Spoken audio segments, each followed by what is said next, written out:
दोस्तों, प्रकृति ने हमारे शरीर को 5 तत्वों से बनाया, लेकिन कलयुग के इंसानों ने उसमें एक तत्व और अधिक कर दिया, और वो है पैसा। पैसों से सब चीजें नहीं खरीदी जा सकती, लेकिन पैसों से बहुत कुछ खरीदा जा सकता है। एक संत प्रवचन दे रहे थे कि पैसों के पीछे मत भागो, ये माया का दलदल है, और इस माया के दलदल में जो फंस गया तो वह पूरी जिंदगी दुखी रहता है। और वहां बैठे सभी लोग इसी बात पर तालियां बजा रहे थे। उन्हें ये बात नहीं पता थी कि यह संत इसी बात को बोलने के लिए पैसा लेता है। यही तो माया का खेल है, जो कि इस दुनिया में बहुत कम लोग इस बात को जान पाते हैं, और जिसने जान लिया उसको इस माया ने बुलंदियों की चोटी पर पहुंचा दिया। दोस्तों, आज के समय में पैसा कमाना जितना मुश्किल नहीं है, उससे भी ज्यादा मुश्किल है पैसों को संभाल कर रखना। इस दुनिया में बहुत लोग ऐसे होते हैं जिनके पास कुछ पैसा क्या आ जाता है, वो लोग घमंड में हो जाते हैं। वो लोग पैसों के नियम को जानते ही नहीं है। आपने ध्यान दिया होगा कि सरस्वती की तस्वीर हमेशा बैठी होती है और लक्ष्मी की तस्वीर सीधी रहती है। सरस्वती ये कहती है कि मैं जल्दी आऊंगी नहीं, और यदि मैं आ गई तो मैं वापस जाऊंगी नहीं, क्योंकि ज्ञान इतनी आसानी से अर्जित नहीं किया जा सकता। और यदि हमने एक बार किसी ज्ञान को अर्जित कर लिया तो वो ज्ञान हमसे कोई छीन नहीं सकता। लेकिन लक्ष्मी का ये नियम होता है कि वो जल्दी आ भी जाती है तो जल्दी चली भी जाती है। यदि किसी इंसान को सही तरीके से रखना नहीं आया तो बहुत जल्दी उस घर से निकल जाती है। आज की इस कहानी के अंदर मैं आप लोगों को 6 ऐसे खर्च बताऊंगा जिसे आपको आज और अभी से ही बंद कर देना चाहिए, तो ही आप पैसों के सही नियम को समझ पाएंगे। आप कितना कमाते हैं ये जरूरी नहीं है। आप जितना भी कमाते हैं, इसमें से आप अपना खर्चा इन 6 जगहों पर कम कर दो। धीरे धीरे आपके घर में धन रुकना शुरू हो जाएगा। आपको खुद को लगेगा कि सच में हमारे घर में पैसा रुकना शुरू हो गया है। और अमीर बनने का सबसे पहला रास्ता यही होता है कि अपने खर्च को कम कर दो और ज्यादा पैसा कमाने का तरीका ढूंढो। तो चलिए जानते हैं इस कहानी के माध्यम से कि वो कौन सी 6 चीजें हैं जहां हमें पैसा नहीं खर्च करना चाहिए। तो चलिए कहानी शुरू करते हैं। उससे पहले यदि आप भी महात्मा बुद्ध को दिल से मानते हैं और उनके भक्त हैं, तो वीडियो को लाइक करके अनजाना पथ चैनल को सब्सक्राइब करें और कमेंट बॉक्स में नमो बुद्धाय जरूर लिखें। यह हमारे लिए आपका आशीर्वाद होगा। एक बार की बात है, एक गांव में 2 औरत रहती थी। एक के पास एक भैंस थी और एक के पास एक बकरी थी जिसके पास भैंस थी। वो औरत सही तरीके से किसी भी चीज को संभाल कर रखना नहीं जानती थी। उसकी भैंस दूध तो बहुत देती थी, लेकिन उसने दूध की कीमत जानी ही नहीं, और वो दूध घर की बिल्ली को पीला देती थी। उस दूध को ऐसे ही खर्च कर देती थी। दूध को सही तरीके से उपयोग में कैसे लिया जाता है वो औरत जानती ही नहीं थी। और जिसके पास बकरी थी वह दूध की कीमत जानती थी, और वह दूध के एक एक बूंद को बचा कर रखती थी और उसे दही जमाकर घी निकाल लेती है, और धीरे धीरे वो बहुत सारा घी इकट्ठा कर लेती है। अब जिसके पास भैंस थी उसने दूध की अहमियत कभी जानी ही नहीं थी। उसने कभी भी दूध से घी निकालने के बारे में सोच ही नहीं थी। फिर एक दिन उसके घर में कुछ मेहमान आ जाते हैं, और मेहमानों को तो रूखी रोटी नहीं खिलाया जा सकता, ये तो आप हम सभी जानते हैं। तो इसीलिए वो औरत उस औरत के पास जाती है जिसके पास बकरी थी। उस औरत के पास से एक पाव घी ले आती है। वह औरत यह कहकर घी लाती है कि मैं जल्द ही अपनी भैंस का दूध निकाल कर घी निकालूंगी तो मैं तुम्हें तुम्हारा घी वापस कर दूंगी। और बकरी रखने वाली औरत उसको उधार के तौर पर घी दे देती है, और फिर वह औरत अपने मेहमानों को खाना खिला देती है। उसके बाद बहुत दिन निकल जाते हैं, लेकिन वो भैंस रखने वाली औरत उसको घी वापस नहीं करती। ये एक दिन फिर बकरी रखने वाली औरत भैंस रखने वाली औरत के पास जाती है और कहती है कि मैं तुम्हें एक बार घी दी थी तो मैं वो घी वापस लेने आई हूँ। ये सुनकर वो औरत कहती है, कौन सा घी? तू भला मुझे घी कैसे दे सकती है?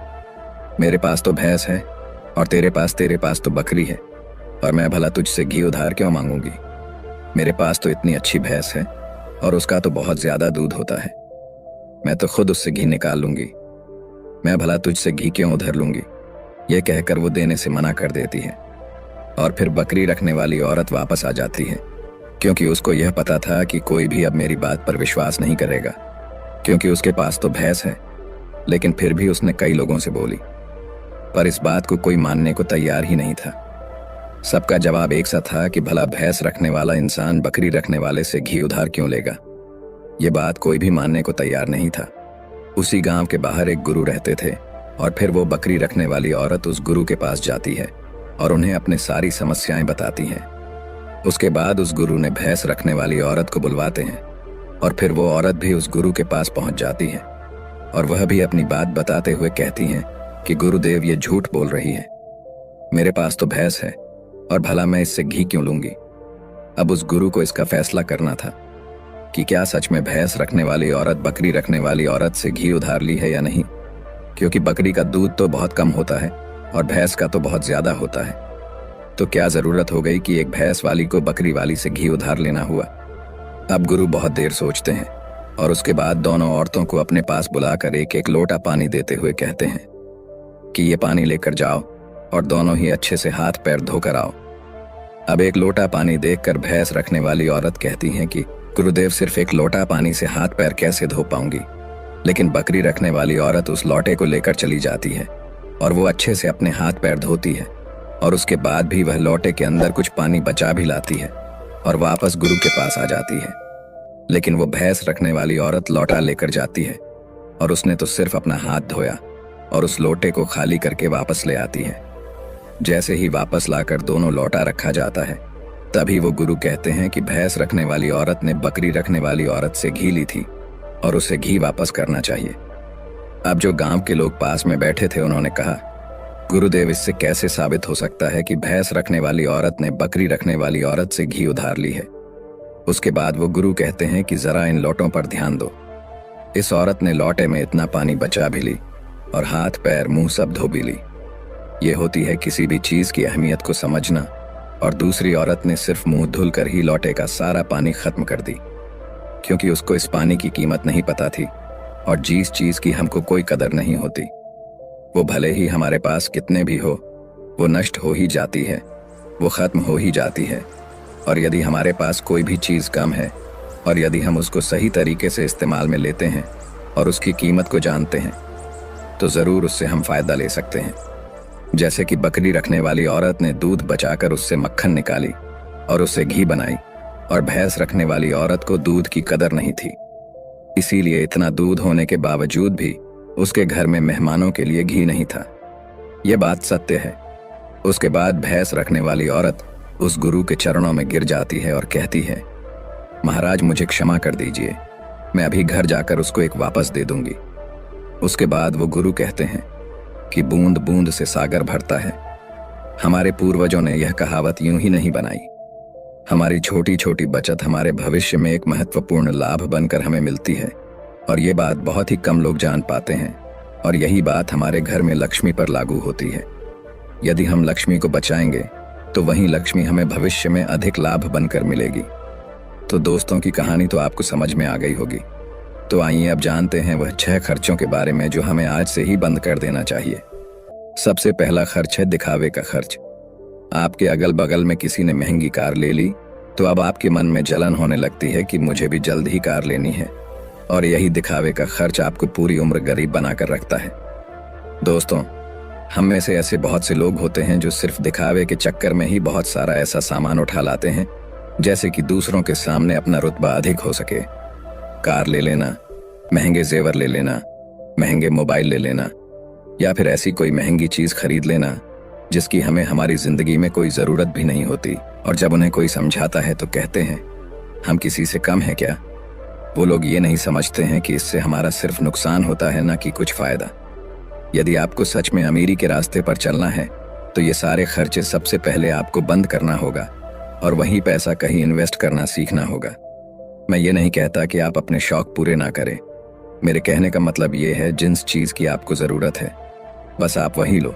किसी को देखकर कोई सामान बिल्कुल ना ले। दूसरी बात है कंपनियों की स्कीम से दूर रहना। अपने सामान की बिक्री अधिक करने के लिए अलग अलग ब्रांड की जो कंपनियां होती हैं वह लुभाने की एक स्कीम लाती है, लेकिन यह उनकी मार्केटिंग करने की रणनीति होती है जो हम लोग समझ नहीं पाते। और बहुत सारे लोग अलग अलग स्कीम के चक्कर में आकर वो चीज भी खरीद लेते हैं जिसकी उन्हें जरूरत भी नहीं होती। यदि हम मार्केट में जाते हैं और हमें पता चलता है कि 50% डिस्काउंट के अंदर वॉच मिल रही है, बल्कि हमारे घर में तो 2-4 वॉच रखी हुई है, लेकिन फिर भी हम उस वॉच को खरीद लेते हैं। हम लोग यह नहीं समझते कि यह सब मार्केटिंग करने की रणनीति होती है। इससे हमें फायदा नहीं होता बल्कि कंपनी को ही फायदा होता है। इसीलिए ऐसे शौक कभी न पालें, क्योंकि यही गरीब होने का सबसे महत्वपूर्ण कारण भी होता है। क्योंकि जिस चीज की हमें जरूरत भी नहीं है और उसी चीज में हम लक्ष्मी को खर्च कर देते हैं, तो उससे हमारे घर की लक्ष्मी नाराज हो जाती है और फिर धीरे धीरे हमारे घर से निकलने लगती है। तीसरा खर्च है कर्ज।